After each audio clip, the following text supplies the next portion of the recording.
Our Palestinian colleagues are not here today because the systems we currently exist in don't recognize the value of Palestinian life.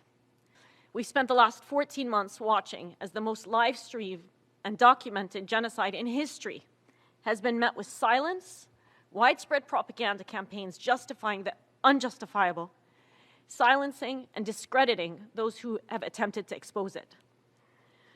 The eyewitnesses that have made it out alive consistently reported crimes that in any other context would have led to sanctions.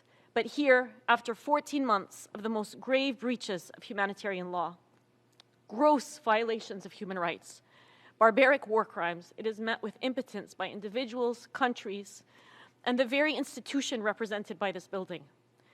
One day, someone will dig up the records of our testimonies, pleading for 14 months. They will dig up the records of Palestinians covering their own genocide when international journalists were unprecedentedly banned from entering. Palestinian children setting up press conferences to tell the world that their lives mattered. We will have to reckon with that history. The precedent that's been set in Gaza, as some of my colleagues here have mentioned earlier, it's going to spread everywhere throughout the world. It signals the demise of rule of law. We've already seen it spread to Lebanon. And as one volunteer surgeon said, when I was in Gaza, I felt like it was a prelude to the end of humanity. If solidarity with your fellow humans is not enough of a reason to act, think about how this is going to spill over. This should be frightening for everyone. I recognize that the words I shared with you today are heavy.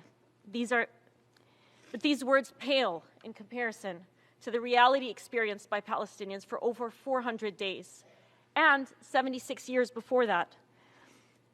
Palestinians don't need our pity. They don't need our praise. They need our meaningful and truthful solidarity. And there is no time for despair.